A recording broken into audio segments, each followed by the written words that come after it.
Hi everybody, my name is Boss Mode Billy.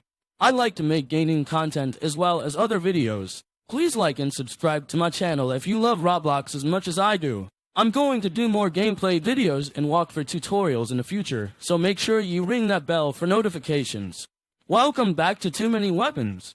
Are you a part of the Boss Mode Nation? Let me know in the comments below if you are Boss Mode. Let's get into it, gamers. Hey everyone, welcome back to my channel. Today, we're talking about systematic techniques for achieving optimal outcomes. You know how it is, you've got a big goal in mind, but somehow it always seems to slip through your fingers.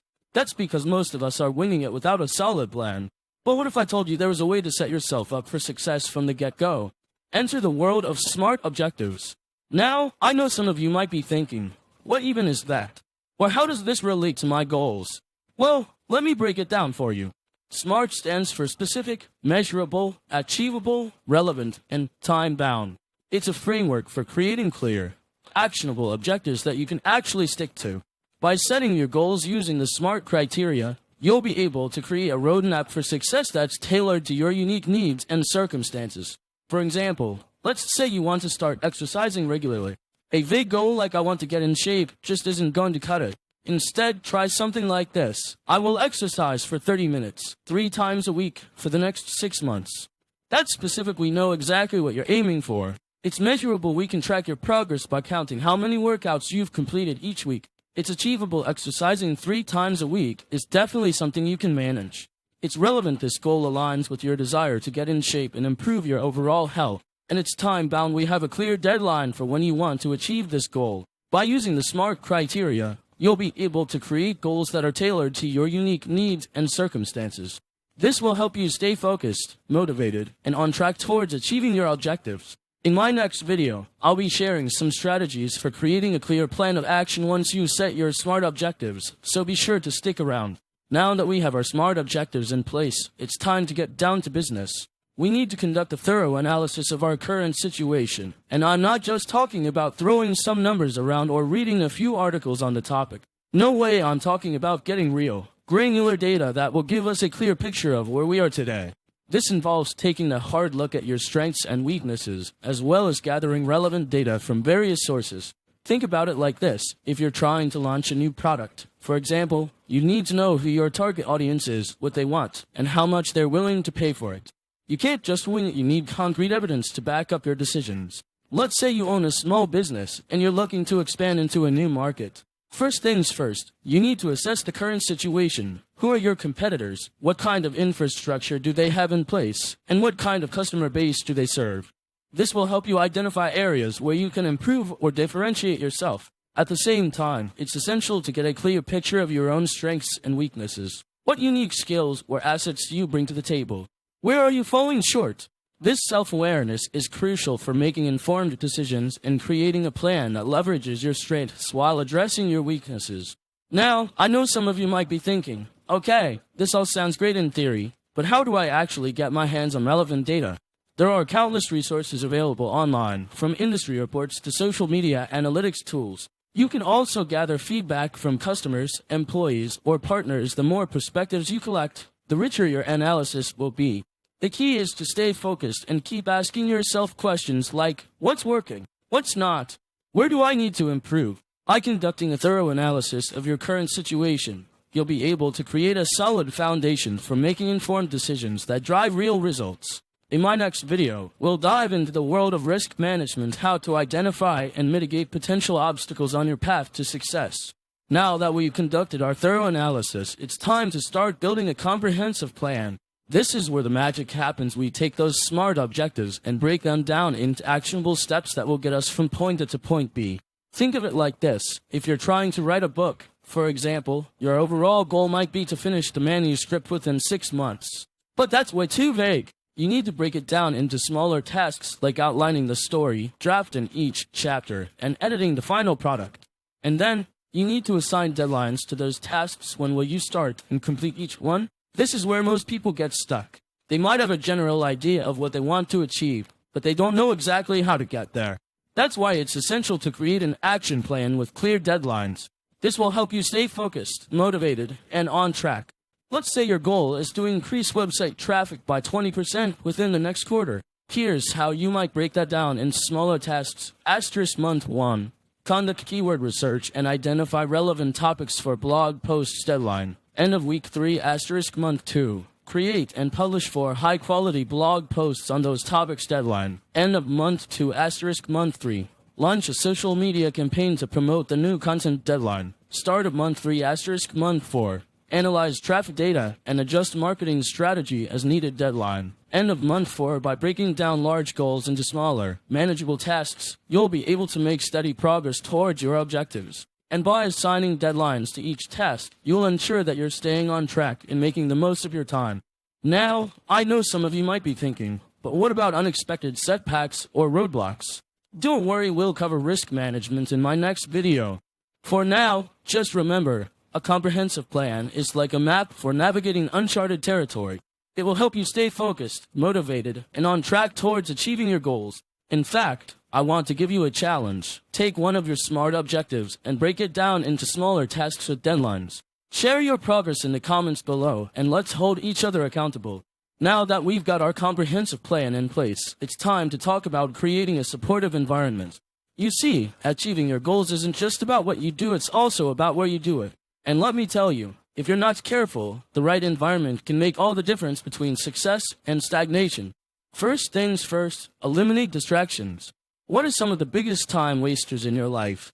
Is it social media, email notifications, TV, or YouTube? Whatever it is, cut it out at least while you're working on your goals. I'm not saying you can't indulge every now and then, but if you're serious about achieving success, you need to be intentional with your time. Now, let's talk about routines.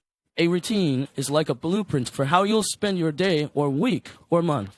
It helps you stay focused on what's important and avoid procrastination. Think about it. When do you usually feel most productive? Is it in the morning, afternoon? Whatever time of day it is, try to schedule your most critical tasks during that period. For example, let's say you're a writer.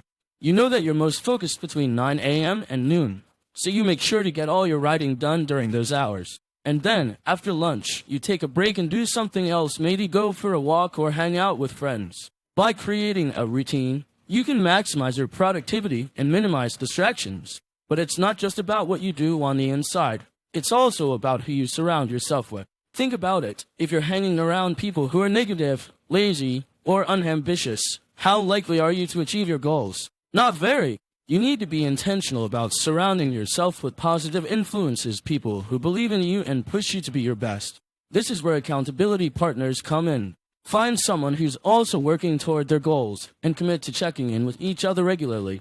It could be a weekly call, a monthly meeting, or even just a daily text message.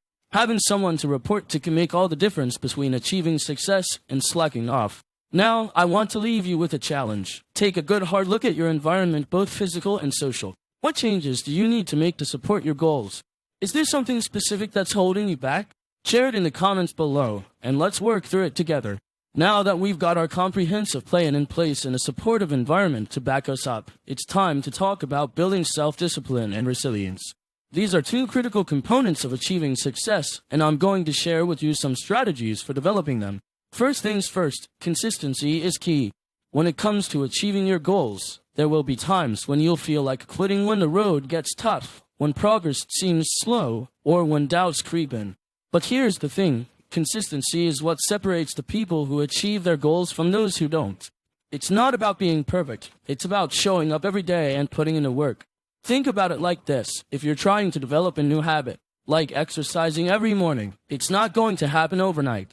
You'll need to start small, maybe just for 10 minutes a day, and gradually build up your endurance over time. And when you miss a day, and let's face it, you will, don't beat yourself up over it. Just acknowledge the setback and get back on track as soon as possible.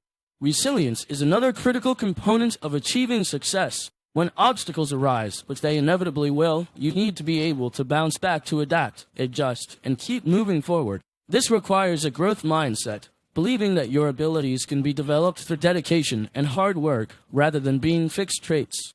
One strategy for building resilience is to focus on the process, not just the outcome. When you're working towards a goal, it's easy to get caught up in the end result, but what about all the steps along the way? What about the lessons learned, the skills developed, and the relationships formed? Focusing on the journey rather than the destination can help you stay motivated even when progress seems slow. Another strategy is to practice self-compassion. When things don't go as planned, and they won't, it's easy to get caught up in negative self-talk. But here's the thing. Beating yourself up over mistakes and setbacks doesn't help you achieve your goals, it actually holds you back. Instead, try being kind to yourself, acknowledging that you're doing the best you can and that setbacks are a natural part of the process. Finally, let's talk about the importance of learning from failure. When you fail again, it's inevitable. Don't give up, use it as an opportunity to learn and grow. What went wrong?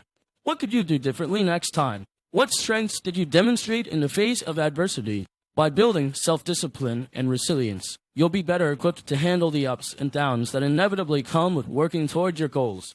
And remember, consistency is key, but it's also okay to take breaks. Just make sure you're making progress towards your goals over time.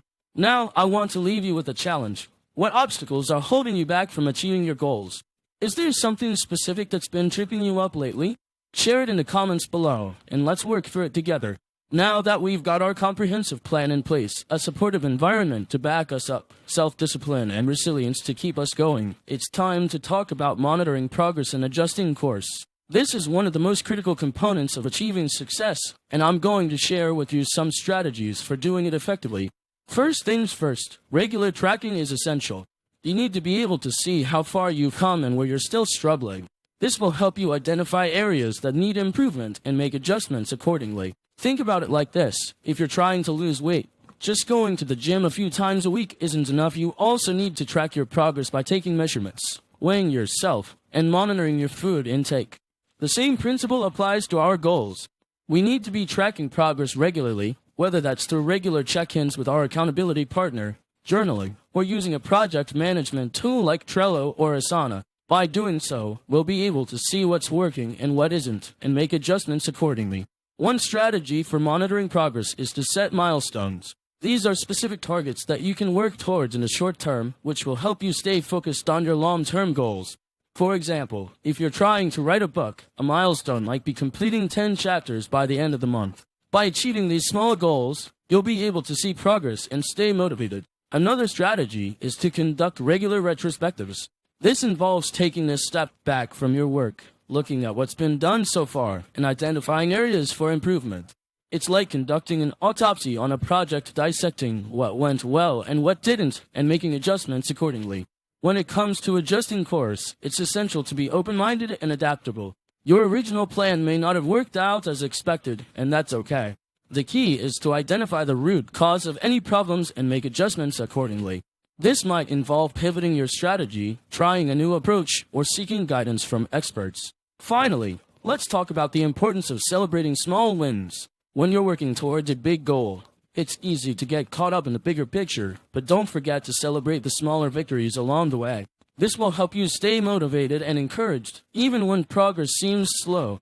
By regularly monitoring your progress and adjusting course as needed, you'll be able to stay on track, overcome obstacles, and achieve success. Remember, tracking progress is not about beating yourself up over mistakes, it's about learning from them and using that knowledge to make improvements. Now, I want to leave you with a challenge. What are some areas where you're struggling in your goal pursuit? Is there something specific that's been holding you back lately? Share it in the comments below, and let's work through it together. Now that we've got our comprehensive plan in place, a supportive environment to back us up, self-discipline and resilience to keep us going, progress tracking and adjustment skills down pat, it's time to talk about fostering a growth mindset. This is one of the most powerful tools you can develop as you work towards your goals, and I'm excited to share with you some strategies for cultivating it.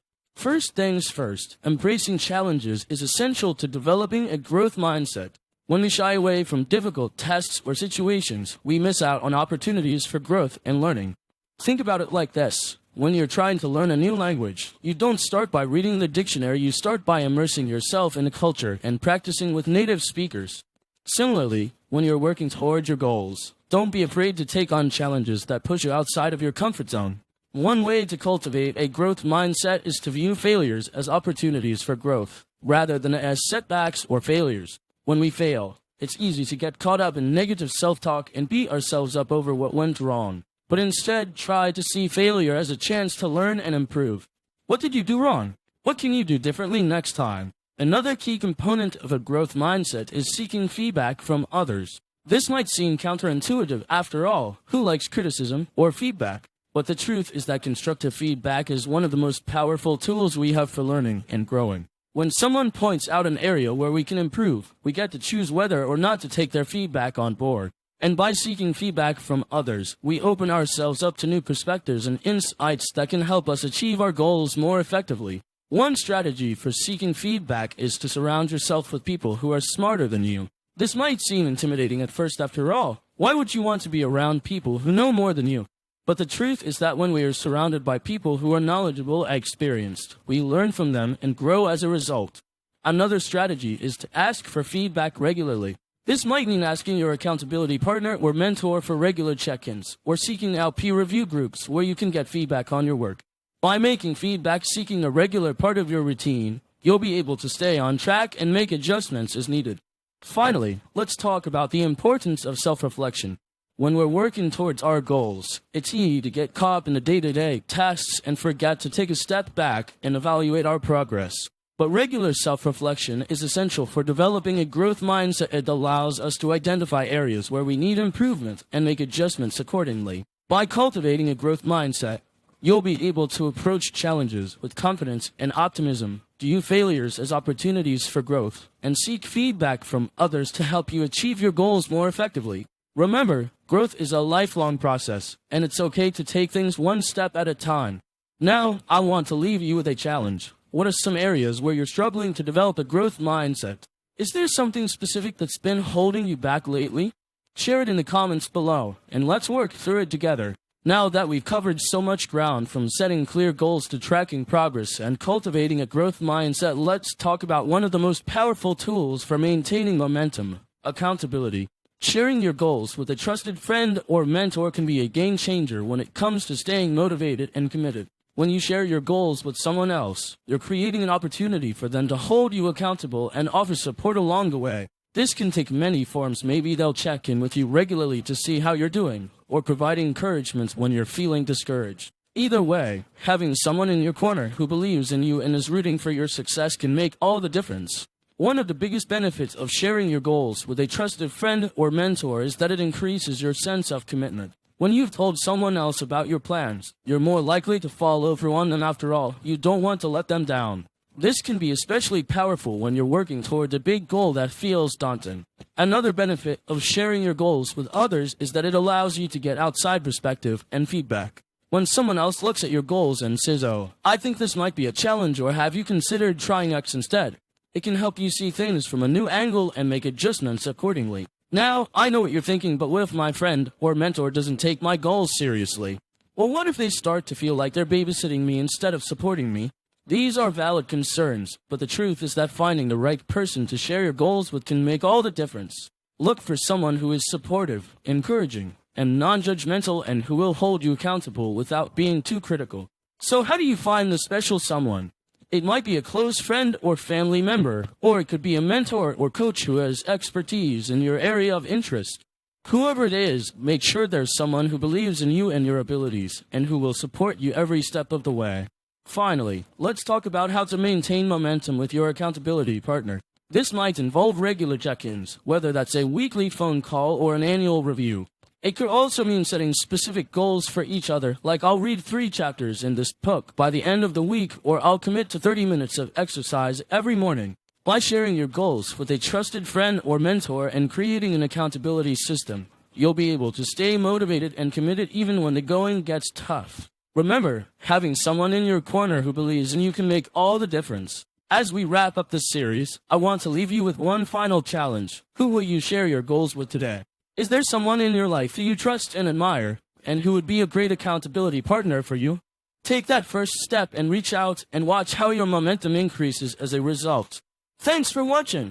If you want to see more of this content, make sure to smash that like button and subscribe. And don't forget to ring that notification bell. Peace out, gamers.